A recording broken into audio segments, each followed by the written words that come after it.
A gente sempre, quando lê as Escrituras, Deus está nos falando. E hoje pela manhã eu estava ministrando em 2 de Coríntios, no capítulo 9, começando ali no verso 6. O que diz 2 Coríntios, capítulo 9, verso 6? Vamos ler aqui o que o apóstolo Paulo está ensinando aqui aos irmãos, da igreja de Coríntios. O apóstolo Paulo está aqui numa igreja e ele está, na verdade, ele escreveu, essa carta para esses irmãos. Ele está ensinando uma igreja, os irmãos. Ele está falando aquilo que ele tem conhecimento, de Deus, a revelação que ele recebeu de Deus. E todas as vezes que a gente vem aqui, ministrar a palavra, gente, ou algo que a gente já estudou, ou algo que Deus nos falou, algo que você teve a revelação bíblica ao ler as Escrituras, sempre a gente está vindo aqui para ministrar, A gente tem ali um preparo, a gente pede para Deus uma palavra, a gente pede ao Espírito Santo, algo que Ele nos ensine para que a igreja possa receber e ser edificada e ser abençoada e virar uma chave na sua vida. Amém, gente? Então eu preciso entender que quando eu estou ouvindo o líder da célula, quando eu estou ouvindo o pastor da igreja, quando eu estou sendo ministrado por um irmão, por uma irmã que esteve diante do Senhor orando, lendo a Bíblia, estudando a Bíblia e recebeu uma palavra, então eu devo comunicar essa palavra aos meus irmãos. Eu devo comunicar essa palavra à igreja. Para quê? Para que você seja edificado, para que você seja abençoado, para que uma chave vire na sua vida, para que você não continue fazendo as mesmas coisas, mas que você cresça, no entendimento, que você cresça em sabedoria, que você cresça diante de Deus e da sua palavra. Porque o Senhor busca relacionamento com o seu povo. Você aqui que é um pai, você tem relacionamento com o seu filho, com a sua filha? Você tem relacionamento com a sua esposa? Tem, porque vocês caminham juntos, moram na mesma casa, dormem na mesma cama, come da mesma comida, participa das mesmas dificuldades, dos mesmos problemas. Então ali você vai tendo o quê? Relacionamento com aquela pessoa se torna o quê? Alguém próximo, alguém íntimo seu. E Deus não é diferente. Quando você o busca, quando você tem tempo para Ele. No dia eu ministrei aqui sobre estar assentado aos pés de Jesus, fala de um relacionamento mais próximo, mais perto, e que a gente precisa buscar esse relacionamento. E então, ao ministrar hoje pela manhã, eu peguei esse texto aqui, que é um texto bíblico de 2 Coríntios, que fala a respeito de semear e colher, e eu quero ministrar um pouco essa noite aqui com vocês, para que vocês se animem, para que vocês aprendam, para que vocês sejam edificados na palavra. Porque muitas vezes você escuta alguém dizer assim, olha, vamos fazer a oferta, E muitas vezes você, sem conhecimento do que é oferta, do que é dízimo, você até pratica. Você dá uma oferta, você enfia a mão no bolso, acha o que você achou no bolso, às vezes abre a carteira, olha lá as notas que você tem, e geralmente as pessoas escolhem ali uma pequena nota, você faz, mas nós precisamos ter entendimento o porquê fazemos, e como nós devemos ofertar, como nós, não é, devemos ser fiéis aí como dizimistas, como contribuidores, não é? Aqueles que contribuem, os colaboradores da obra do Senhor. Então o apóstolo Paulo, escrevendo esta igreja, ele começa assim, ó: e isto afirmo. Ele começa dizendo assim, olha, isto, quer dizer, o assunto de dízimos e oferta, de ofertar, de plantar, de colher, não é? Ele está afirmando, ele está trazendo para nós uma verdade, ele está apontando aqui uma chave, não é? Que abre o entendimento, uma chave que abre a porta financeira da sua vida. Ele está dizendo isto, eu afirmo, que aquele que semeia pouco, também colherá pouco, e o que semeia com fartura, também colherá com fartura. Então, no ensinamento aqui de Paulo, não é, a esta igreja, ele está falando da sua medida. Ele está falando de uma medida que nós temos. Uma medida. Ou é pouco, ou é muito. Mas ele fala de uma medida. Ele diz que quem semeia pouco, colherá pouco. Ele não vai deixar de colher, mas ele colhe pouco. E quem semeia muito, ou em abundância, colherá em abundância. Então existe aqui um ensinamento, uma regra, eu posso assim dizer, de que a pessoa tem uma medida para a sua semeadura. Como é que é esta medida? No verso seguinte, o verso 7, ele diz assim: cada um contribua segundo tiver proposto no coração. Então você precisa ter uma proposta da sua oferta. Cada um contribua segundo propôs no coração. Não é, gente, algo que eu não propus. Não é algo que eu não sei. Não é algo, não é, de qualquer forma. Eu sempre digo assim, que às vezes a gente quer oferecer a Deus as migalhas ou as esmolas. A Bíblia fala de contribuição, não é, para os pobres. A Bíblia fala da sua oferta para com o Senhor. E a oferta para com o Senhor é algo que você propõe, algo que é de coração. E ela deve ser feita, não com tristeza ou por necessidade, porque Deus ama quem dá com alegria. Então, uma oferta que você propõe no seu coração, ela não pode ser com tristeza ou constrangimento, que é a outra palavra aqui, não é? Necessidade. Você não deve estar constrangido porque o pastor disse, porque é o momento da oferta, é porque eu tenho que dar, eu tenho que ajudar.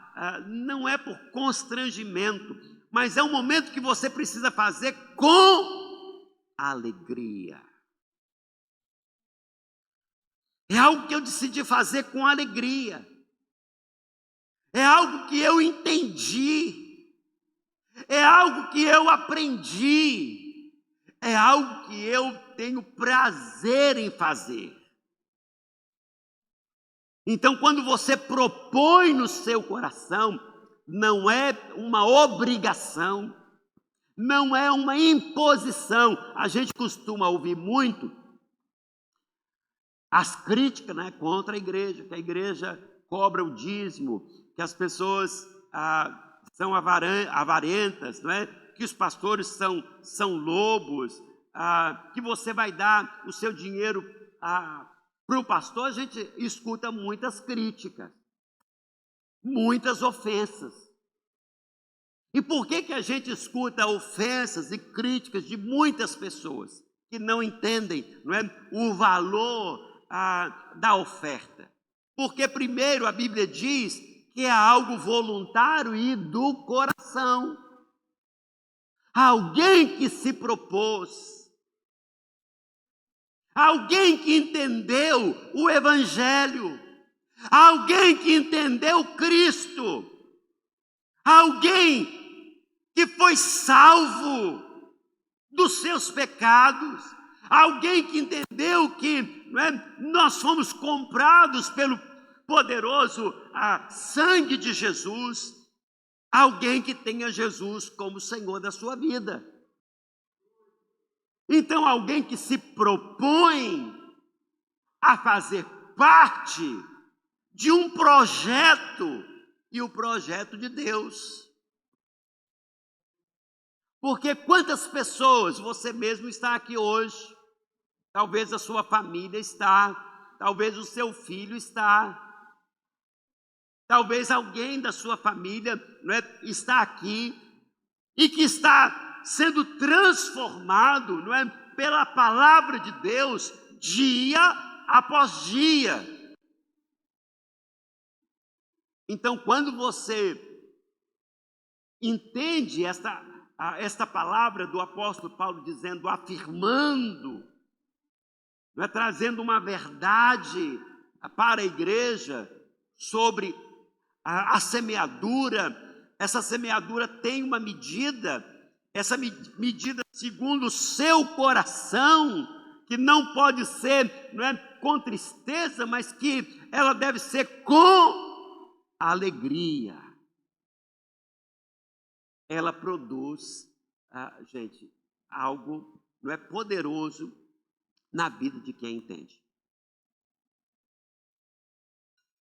Porque a palavra de Deus ela é poderosa. O apóstolo Paulo, mesmo aos Romanos, ele diz assim, olha, que o Evangelho é o poder de Deus que transforma. O Evangelho é o poder de Deus que salva.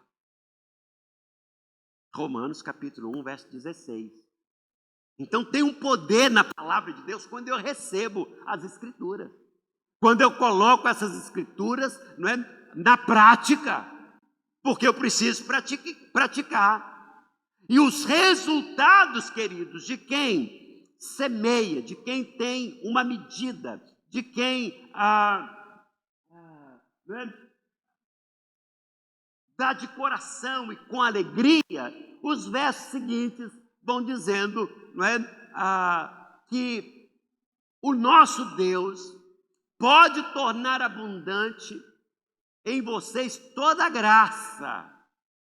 Então, o nosso Deus, ele pode tornar na vida daqueles que recebem a palavra, que tem uma medida para com Deus, segundo o seu coração, com alegria.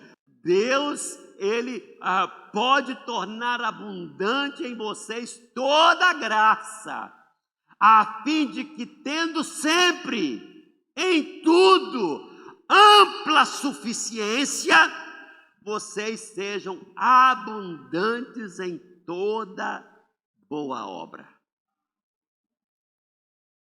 Então, nós vemos aqui que o apóstolo Paulo ensina que Deus é poderoso para tornar a sua vida abundante, sem falta de coisa alguma. Amém, gente? Vocês estão lendo comigo a palavra de Deus? Era para ter alguém se remexendo aí, era para estar alguém pulando, era para estar alguém sorrindo, era para estar alguém aí dando glória a Deus. Você se alegra quando você lê, gente, a palavra de Deus? Você se alegra quando Jesus fala com você? Amém? Você precisa remexer, você precisa se alegrar, você precisa, poxa vida, Deus pode fazer isso na minha vida. Deus pode fazer isso na minha vida financeira. Deus pode fazer isso, não é, na minha família. Deus pode fazer isso nos meus negócios. Deus pode fazer isso na minha profissão. Deus pode fazer isso, não é, no meu trabalho. Deus pode fazer isso no meu salário. Deus pode tornar abundante a graça dele, o poder dele, não é, sobre a minha vida.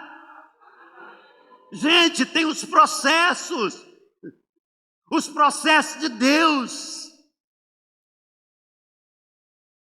Nós precisamos viver esta palavra.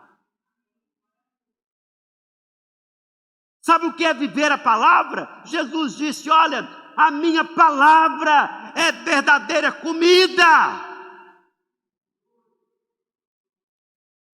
A minha palavra é a verdadeira vida. A minha palavra é espírito e vida. E se alguém quer viver, precisa, queridos, se alimentar da palavra de Deus. Vamos lá, alguém. Se alguém quer viver, você quer viver? Então você precisa comer do pão vivo que desceu do céu. Não é só pão, não é de padaria, não é só carne de açougue que alimenta a sua vida. Amém? Você come, não é, o pão da padaria, você come a carne do açougue, o arroz, o feijão.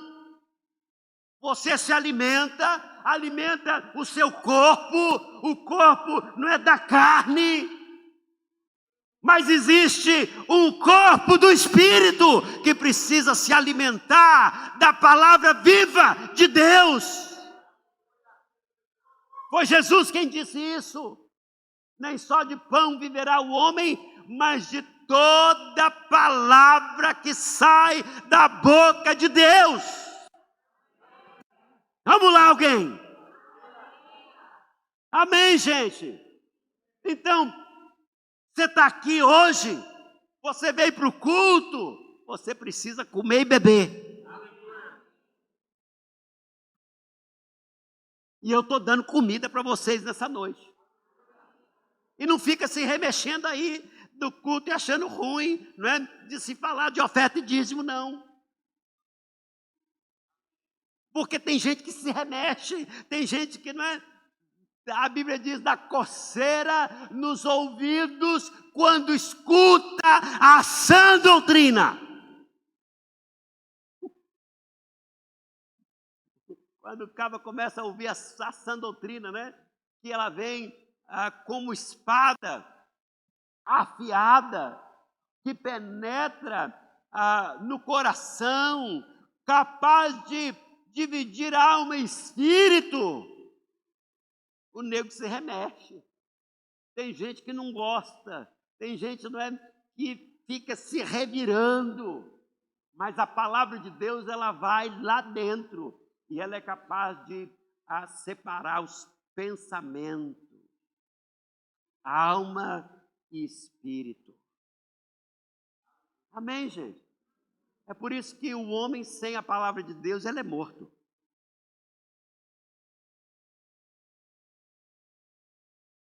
E morto não sente nada. Você já viu alguma pessoa morta? De vez em quando morre alguém, fala: pastor, vem cá fazer uma oração, vem aqui, não é, fazer o culto fúnebre, e você chega lá, a pessoa está geladinha no caixão. Não escuta, não vê, não sente, porque ela está morta. Você pode beliscar, não é? Você pode cortejar, cortar, enfiar faca. Não sente nada, está lá mortinho. Porque morto não sente nada. E a única coisa que nos dá vida é a palavra de Deus. Se você se alimenta da palavra do Senhor, você vai ter vida, você vai ter revelação, você vai experimentar, né, a vida de Deus correndo, né, dentro de você, no seu corpo inteiro. quando você está se alimentando da palavra de Deus. Então Deus pode tornar abundante, não é? Em vocês toda a graça, a fim de que, tendo sempre em tudo ampla suficiência, vocês sejam abundantes em toda boa obra. O verso 9. Como está escrito, distribuiu, deu aos pobres, a sua justiça permanece para sempre. 10. E Deus, que dá a semente ao que semeia, e pão para alimento, também suprirá e aumentará as sementes e multiplicará os frutos da sua justiça. O apóstolo Paulo diz aqui, e Deus que dá a semente, e também que dá o pão. Vamos escutar uma coisa aqui. Quem é que dá semente para você semear? É você mesmo? Não, pastor, eu tenho a semente, eu que plantei. A Bíblia está dizendo que quem dá a semente ao que semeia é Deus. E Ele também dá pão para o alimento. Deus dá pão para que você possa alimentar você e a outros. E Deus dá semente para você semear. Então, quando a gente fala, muitas vezes na igreja, sobre as ofertas, tem alguém que diz assim, eu não tenho.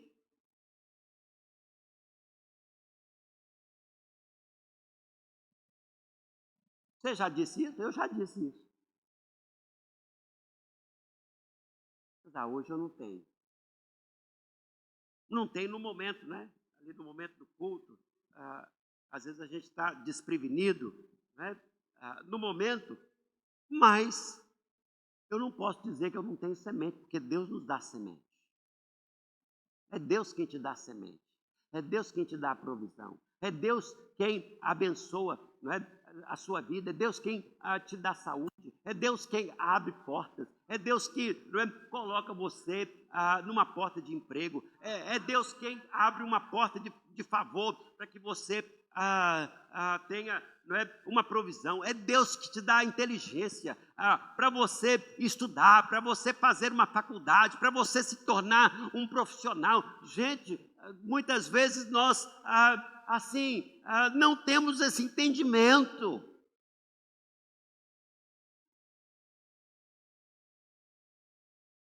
Deus faz isso no ser humano. Deus nos abençoa.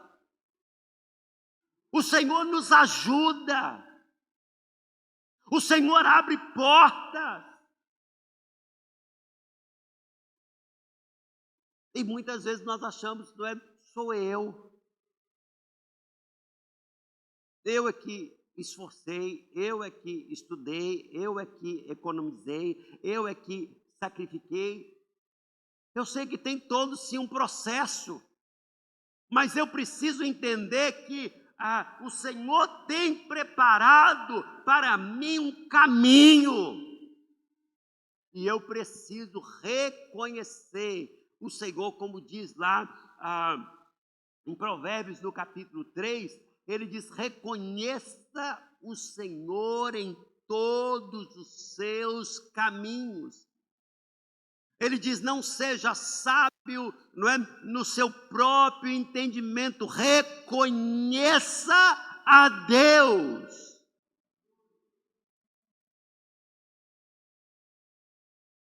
Você sabe, o rei que virou um estranho, que passou a comer capim no pasto, que cresceu unhas,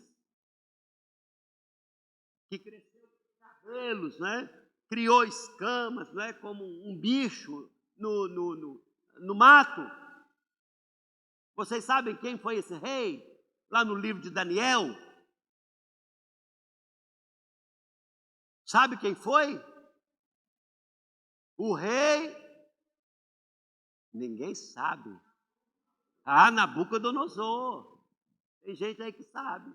E por que ele se tornou, não é, como um bicho, sem entendimento? A Bíblia diz que o seu entendimento foi tirado. Ele não tinha mais razão. Ele vivia, não é, no mato, ele vivia no pasto, com os animais, comendo capinho, que virou um bicho. Porque ele se achou tão grande, se achou tão poderoso, que ele subiu lá na sacada do seu palácio, né, e disse: olha, tudo isso aqui foi eu. Toda essa conquista foi minha. Toda essa riqueza, né, foi eu que conquistei. E a Bíblia diz que naquele mesmo dia, ele ficou sem razão e foi comer capim no pasto. E ficou lá por 7 anos. Até o dia em que ele olhou para o céu, e a Bíblia diz, lhe voltou o entendimento, e ele reconheceu a Deus, que lhe deu tudo.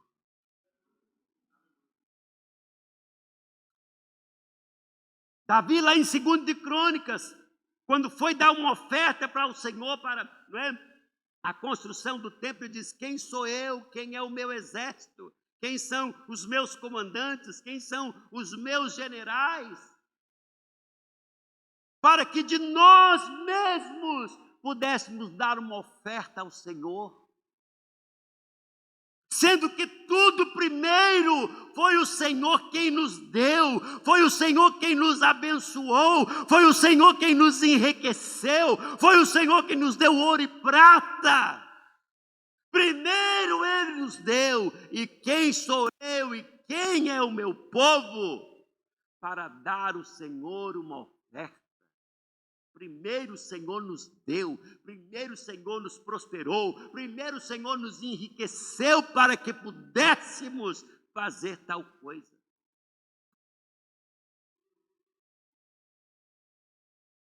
Então, nós precisamos reconhecer, gente, que se temos alguma coisa, ou se podemos alguma coisa, é porque o Senhor nos permite ter e fazer.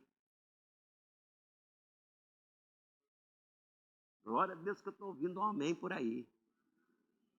Amém, gente? Então, o apóstolo Paulo diz que Deus é quem dá a semente ao que semeia, e pão para alimento, né, também suprirá e aumentará as sementes e multiplicará os frutos da justiça de vocês. É Deus quem faz isso. É Deus quem dá a semente. Eu citei Isaías 55. Eu queria que colocasse para mim Isaías 55, o verso 10. Ele diz: assim como a chuva e a neve descem dos céus e para lá não voltam, sem que primeiro regue a terra e a fecundem e a façam brotar para dar semente ao semeador e pão ao que come. O que Isaías está dizendo aqui? Que Deus é quem manda a chuva. E o que a chuva faz? A chuva molha a terra. Sem água, gente, não tem semente, não tem produção, não tem pão, não tem alimento sem água. E ele está dizendo ali que assim, não é, como a chuva e a neve desce dos céus e para lá não voltam, sem que primeiro regue a terra. A chuva não volta para o céu sem que primeiro ela cumpra o seu propósito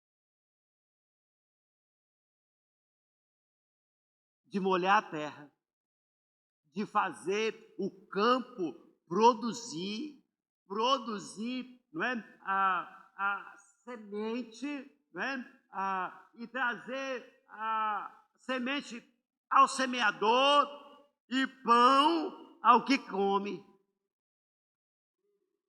Assim, não é? O profeta está dizendo que a bênção do Senhor sobre a vida do seu povo.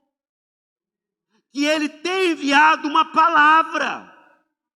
Assim como a chuva cai do céu e faz brotar, não é, a semente do campo, Deus enviou a sua palavra. E no verso 11, diz assim: assim será a palavra que sair da minha boca, não voltará para mim vazia, mas fará o que me apraz e prosperará naquilo para que a designei. Então o Senhor enviou uma palavra. O Senhor nos deu uma palavra. E essa palavra tem que se cumprir. E como é, gente, que a palavra se cumpre? Como é que a palavra se cumpre? Porque Deus enviou uma palavra. E ela precisa ser cumprida na nossa vida. Porque a palavra é a semente. E se a semente não achar uma terra boa, ela não vai frutificar. E uma terra boa nessa noite aqui para nós? A sua vida, o seu coração, é o seu entendimento. É como você está recebendo essa palavra hoje. É como você está, não é, recebendo esse ensino. Como é que você está recebendo? Ela precisa achar um coração crente. Alguém receptivo. Alguém que acredite.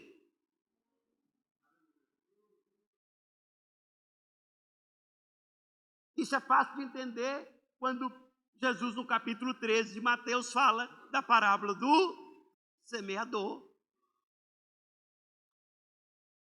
E é interessante que os discípulos não entenderam nada.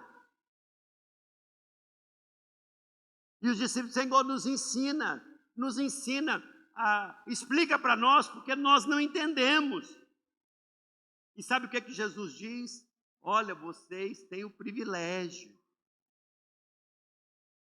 Os antigos profetas queriam entender o que eu vou explicar para vocês e não puderam entender. Mas vocês são privilegiados em receber, não é, as chaves do reino dos céus, os mistérios do reino. Vocês são privilegiados em compreender, em entender como é que funciona. Jesus disse isso para os seus discípulos. Olha, vocês têm o privilégio da compreensão, de entender como é que funciona o meu reino aqui na terra. Porque quando a gente volta lá no capítulo, no verso anterior, o 9, o profeta está dizendo assim, isso é a voz de Deus, através do profeta, ele dizendo assim, Deus está falando, porque assim como os céus são mais altos do que a terra, assim os meus caminhos são mais altos do que os seus caminhos, e os meus pensamentos são mais altos do que os pensamentos de vocês. Ainda que você não entenda, não é, com a sua mente terrena,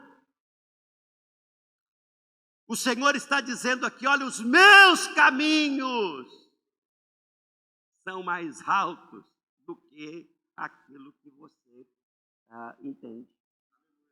Os meus pensamentos, né, estão além daquilo que você possa pensar. O que o Senhor está dizendo aqui, que Ele é grande, que Ele é poderoso, que Ele está além daquilo que você não consegue alcançar.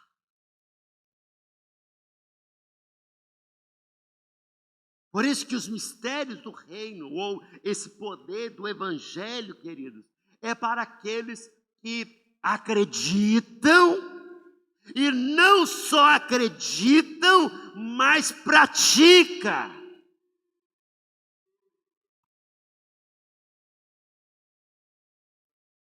Porque tem alguém que só ouve, né? A gente escuta muita coisa hoje em dia, com o avanço, não é, tecnológico, a ciência.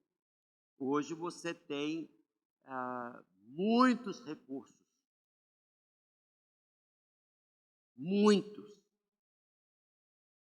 recursos para estudar a palavra de Deus, recursos para ouvir, não é, muitos pregadores. Você tem, não é, uma infinidade de tantas coisas, recursos, não é, que você não vai alcançar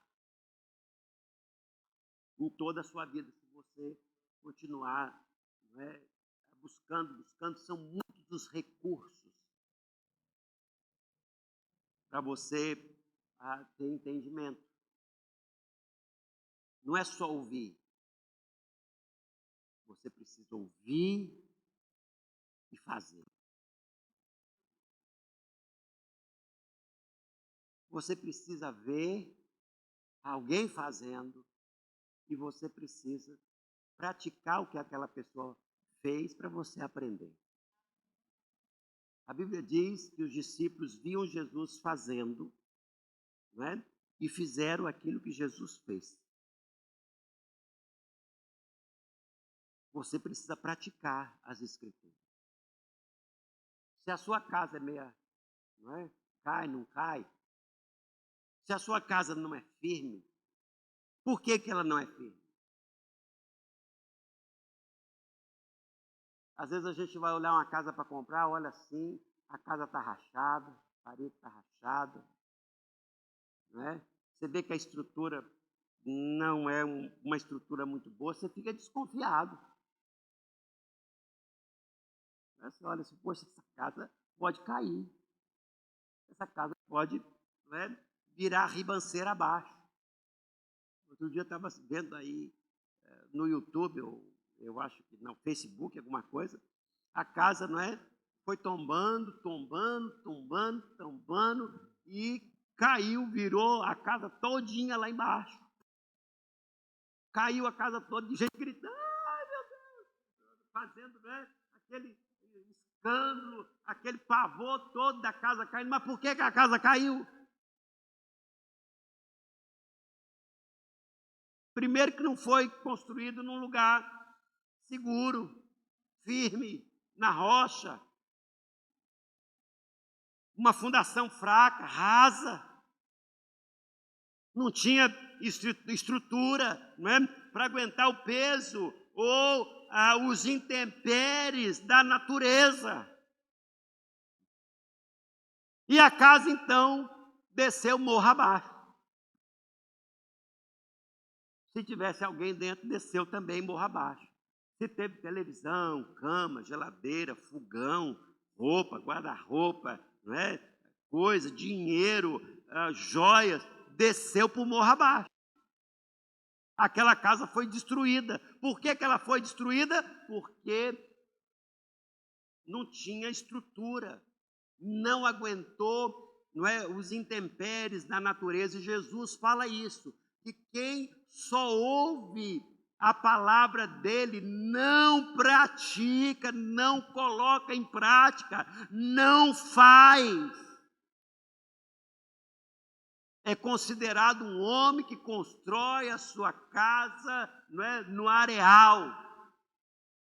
Às vezes eu vou aqui na praia e a onda vai batendo, arranca, não é, um muro de pedra, leva, vai lá para dentro da água, porque não tem estrutura, está na areia e a água vai batendo e arrebenta. Às vezes um barco, não é, que se atraca ali na areia, a onda vai batendo, vira ele, arrebenta com ele, acaba com ele.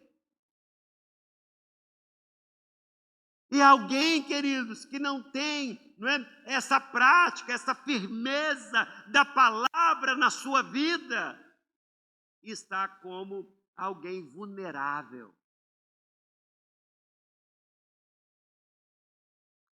às intempéries deste mundo.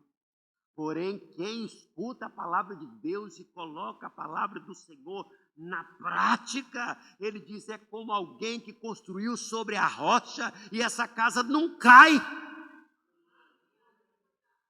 Essa casa permanece, essa casa permanece de pé, permanece firme, mesmo diante das tempestades.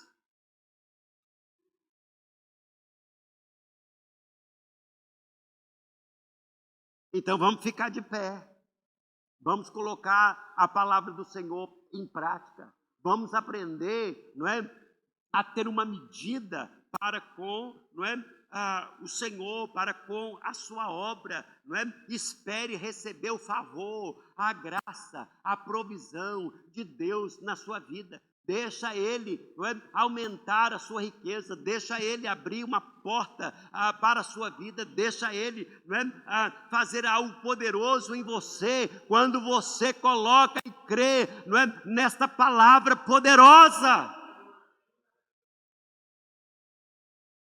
Você pode pensar como um homem, sim.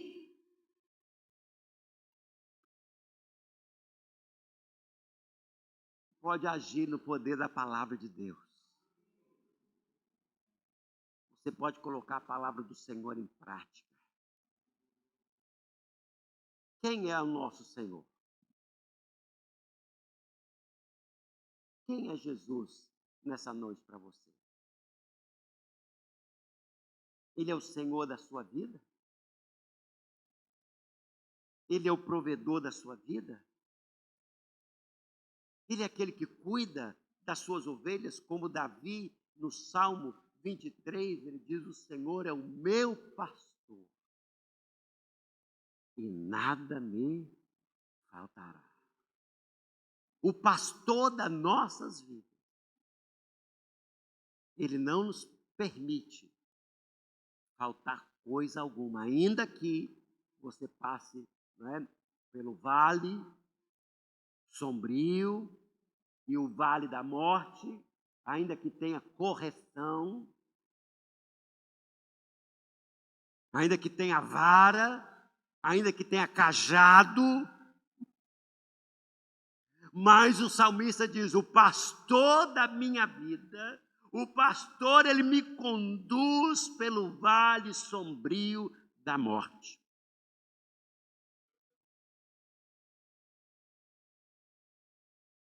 O pastor Jesus está conosco.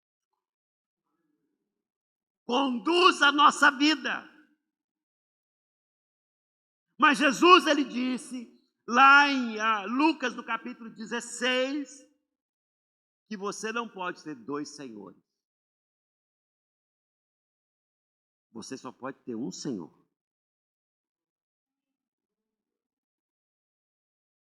E o Senhor que Jesus fala ali no capítulo 16 de Lucas, ele disse, você não pode servir a Deus e a Mamon.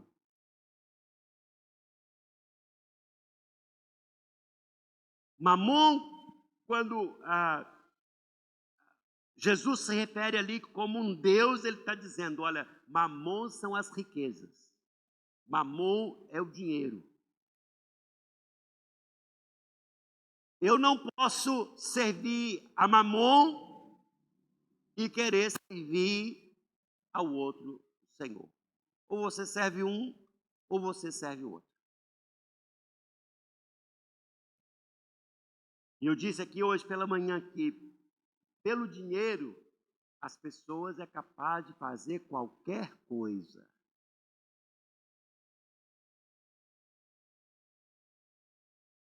Quando eles têm o dinheiro como senhor das suas vidas, como regente das suas vidas, não é?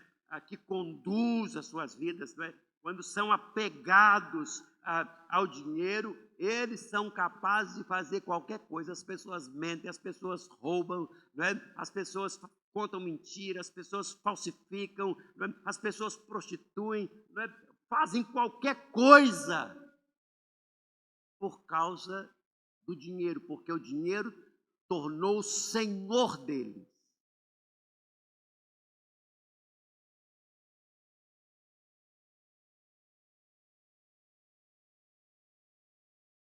Então, quem tem uma mão como o dinheiro vai servir ao dinheiro. E faz tudo por causa do dinheiro. Agora, para quem tem Jesus como seu Senhor, gente, você precisa se apegar a Jesus, abraçar a Jesus com toda a sua força e dizer que Ele é o Senhor e o provedor da sua vida.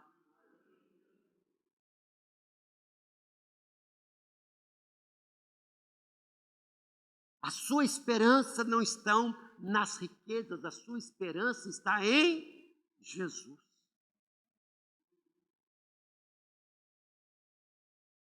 Então, quando a gente aprende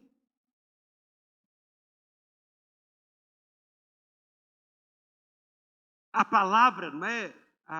O princípio, a chave da semeadura, nós não estamos presos às riquezas deste mundo, mas temos um Senhor que é poderoso para nos trazer provisão de portas abertas, não é? Como nós vimos no texto bíblico, de trazer, não é? De maneira que não nos falte coisa alguma, de maneira que possamos ter provisão em tudo. Se agarre a Jesus. Ele é o nosso Senhor, Ele é o nosso Salvador.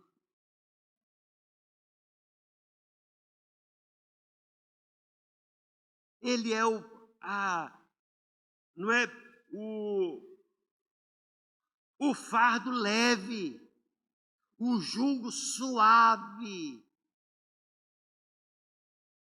Isso está dizendo, não é? Que Ele não coloca peso ou carga sobre nós.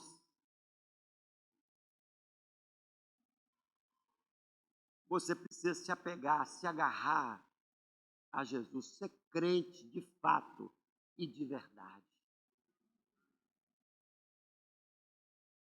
Amém, gente? Vocês estão me entendendo? E, assim, o fato de você ser livre, você não está apegado a coisas. Você não está apegado ao dinheiro. É bom ser livre.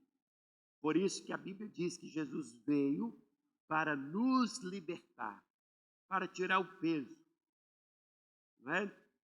Para tirar o jugo. Ele veio como libertador. E alguém que é liberto, alguém que é liberto de mamon, não é? Alguém que é liberto não é? Do pecado, ele está livre, ele está solto, ele está leve, não é? Seu coração, a sua vida está em paz, ele tem comunhão com Deus, porque Jesus veio nos trazer comunhão com o Pai Celestial. Então, nessa noite, aprenda uma coisa, tem uma medida, não esteja apegado, não é, com coisa alguma desta vida terrena, porque nós temos um Pai Celestial, nós temos uma morada celestial, nós temos, não é, um Senhor que cuida, um Senhor que é provedor, um Senhor que abençoa, um Senhor que nos salva, um Senhor que nos liberta, um Senhor que nos cura, um Senhor que nos defende, um Senhor que, não é, abre portas, um Senhor que é cuidador daqueles que o buscam, daqueles que têm um relacionamento com Ele, daqueles, não é, que abraçaram mesmo essa fé, esse evangelho, não uma religião. Amém? Glória a Deus. Glória a Deus. Nós vamos parar por aqui. Amém?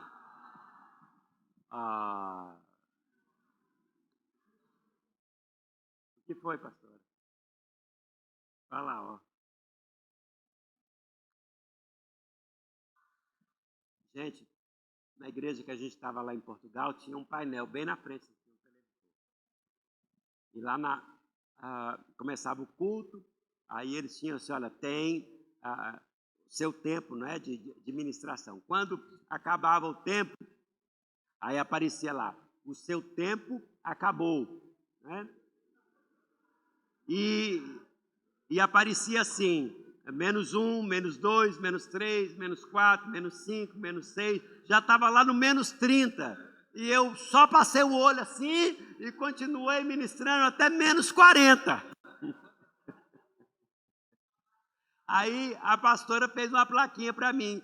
Ela bota ali dizendo, seu tempo acabou. E quando o tempo dela acabou, eu disse assim, amém, Faraó. E amém, Faraó significa, deixa meu povo ir. Amém? Então vamos ficar de pé.